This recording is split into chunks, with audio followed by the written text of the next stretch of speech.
Olá, gente, nós vamos falar um pouco sobre equipe e grupos. Então, por que as equipes atualmente elas se tornaram tão populares? Porque elas são mais flexíveis, né?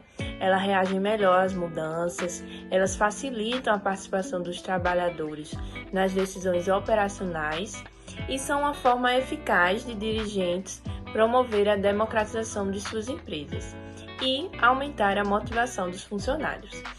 Os grupos são conjuntos de indivíduos que interagem no trabalho e dividem algumas tarefas, né, visando objetivos interrelacionados.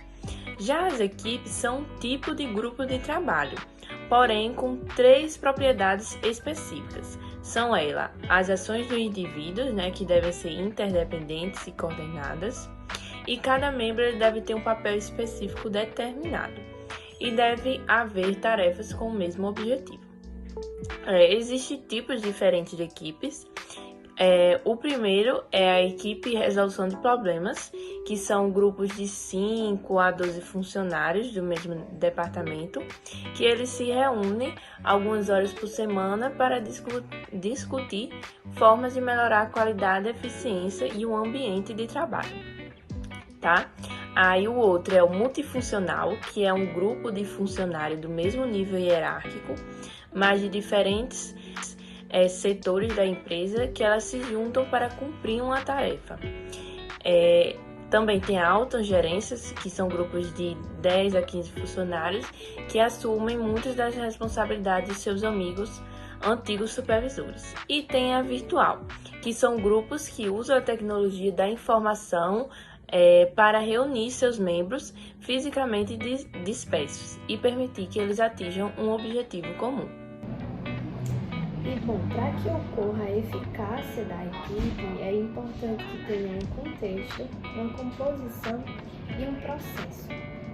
No contexto, entrar os recursos adequados, a liderança, a estrutura, o clima de confiança, né, que tem que ter entre os membros ali da equipe, os sistemas de avaliação de desempenho e recompensas também. Na composição seria a capacidade dos membros, a personalidade dos membros, a alocação de papéis, diversidade, o tamanho, né, da equipe, a flexibilidade dos membros também entra em questão, a preferência também de cada um. No processo, entra o propósito comum, as metas específicas, autoconfiança, modelos mentais, níveis de conflito e folga social. Bom, para compor uma equipe, basicamente a gente vai ter que analisar o tamanho dela primeiramente, saber quem são os membros, né, as preferências dele, as diversidades que vai estar dentro da equipe, a personalidade de cada um, a capacidade, e isso para formar uma equipe que se encaixe, né, que consiga produzir. Bom, e para formar uma equipe, basicamente a gente precisa dividir alguns papéis, que basicamente são um articulador, um criador, um promotor, um assessor, um organizador, um produtor, um controlador, um mantenedor e um conselheiro. Por que isso? Que é como se fosse um quebra-cabeça, cada um vai ficar responsável por uma parte. A gente vai ter o produtor, que mostra a direção e o caminho para as ações, o organizador, que basicamente ele fornece a estrutura, né, da equipe. Vai ter o assessor, que ele oferece análises profundas das opções. A gente vai ter também um promotor, que defende as ideias depois de introduzidas. A gente vai ter o criador, que é aquele que lança as ideias. A gente vai ter o articulador, que é o que coordena e integra a equipe. Vai ter também o conselheiro, que é aquele que estimula a busca de informações. O mantenedor, que é aquele que luta em batalhas externas.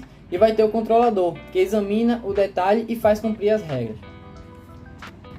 Agora entrando na parte de processos da equipe em si, a gente vai ter o planos e propósitos comuns, né, metas específicas, autoconfiança da equipe, modelos mentais, níveis de conflito e a folga social. São alguns tópicos, né, que ajudam a fortalecer ainda mais a equipe. Olá, meu nome é Adina Vitória e eu vou falar um pouco sobre como transformar indivíduos em membros de equipe. As organizações, elas podem fazer algumas coisas para aumentar a eficiência eficácia da equipe, que seria uma seleção, um treinamento, uma recompensa que vai resultar nessa eficácia da equipe. No processo seletivo, é importante que sejam contratadas pessoas que saibam trabalhar em equipe. Já no treinamento, é importante que sejam feitos formas para criar pessoas que saibam trabalhar em equipe e sempre propicie um ambiente de trabalho que estimule o espírito colaborativo, com um comportamento proativo e sempre respeitando as diferenças. A recompensa, ela tem que ser oferecida um incentivo para ser um bom trabalhador em equipe. E caso ocorra uma recompensa individual, ela nunca pode ser superior à recompensa do trabalho em equipe, para evitar possíveis constrangimentos e desentendimentos com os colaboradores. Você pode estar se perguntando, como eu vou saber se o trabalho vai ser bem realizado no formato em equipe? Eu vou destacar 3 pontos. O primeiro, é preciso analisar a complexidade da tarefa e ver a necessidade de diferentes perspectivas.